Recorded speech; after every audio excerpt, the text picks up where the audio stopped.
দিব ধনিয়া পাতা কুচি, স্বাদ মতন লবণ দিয়ে দিলাম, একটু হলুদ দিয়ে দিলাম, মরিচের পাখি দিয়ে দিলাম, ধনিয়া পাখি দিয়ে দিলাম, জিরার পাখি দিয়ে দিলাম, এখন দিয়ে দিলাম এই যে মসুরির ডাল। এটা আমি একটু আদা বাটা করে নিয়েছি, আপনারা ব্লেন্ডার করে নিতে পারেন।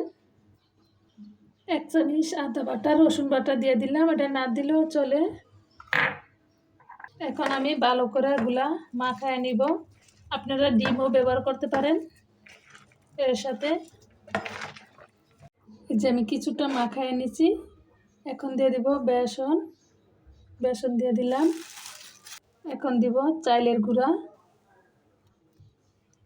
ভালো করে এভাবে মাখায় নিব। এখন এই যে আমার এটা মাখা হয়ে গেছে, দেখছেন।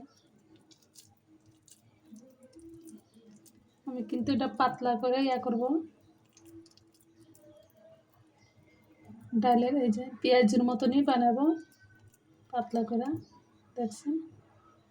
এখন এই যে আমি তেলে ছেড়ে দিব। বিসমিল্লাহ।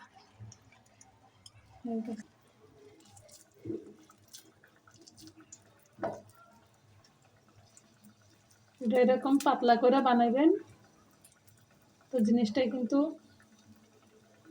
ভিতরেও এরকম বাজাটা হয়ে যায়, কাঁচা থাকে না।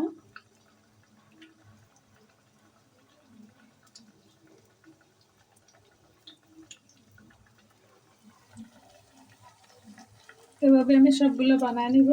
এই যে আমি তেলে দিয়েছি, এখন এরকম এভাবে উল্টায় নিব, দেখছেন। আমার ঝটপট হয়ে গেছে বাঁধাকপি পাকোড়া। দেখতে যতটা সুন্দর, খেতে কিন্তু ইয়ামি, একদম মুচমুচে। সস দিয়ে আপনারা খেতে পারেন। এই যে